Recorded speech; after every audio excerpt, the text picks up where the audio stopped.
Баршаңызға қайырлы күн достар. Бүгін сіздермен өте дәмді әрі тойымды сиыр етінен омлетті рулет дайындайтын боламыз.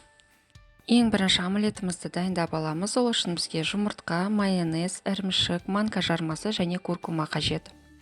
Ірімшігімізді үккіштен өткізіп аламыз.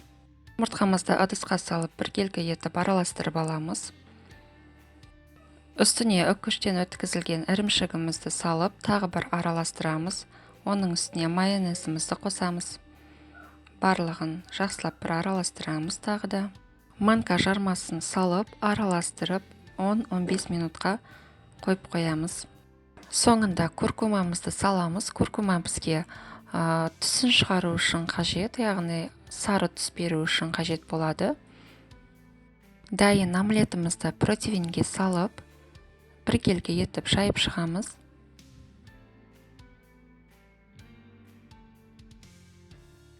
«180 градус қызған пеште 15 минут көлемінде пісіріп аламыз.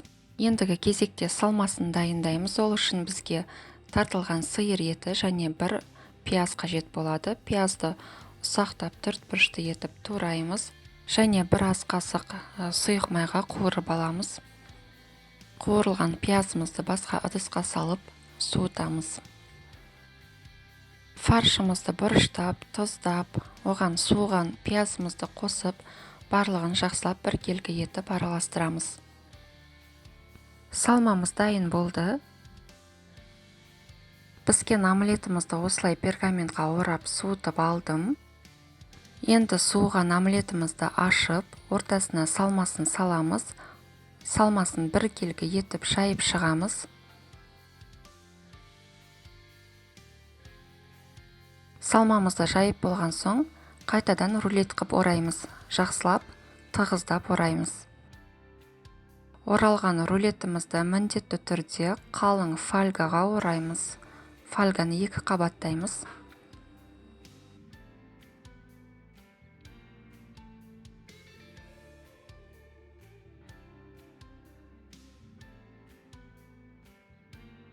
Фольгаға ораған кезде омлетіміздің асты үстін, яғни оралған жері шовын анықтап алып астына қаратамыз. 180 градус қызған пеште 45 минут шамасында пісіреміз. Піскен рулетімізді міндетті түрде фольгадан алмастан бөлме температурасында суытып аламыз толықтай және 1 сағат кемінде тоңазытқышқа қою керек. Менің рулетім жаңа ғана тоңазытқыштан шықты. Енді фольгасын аламыз.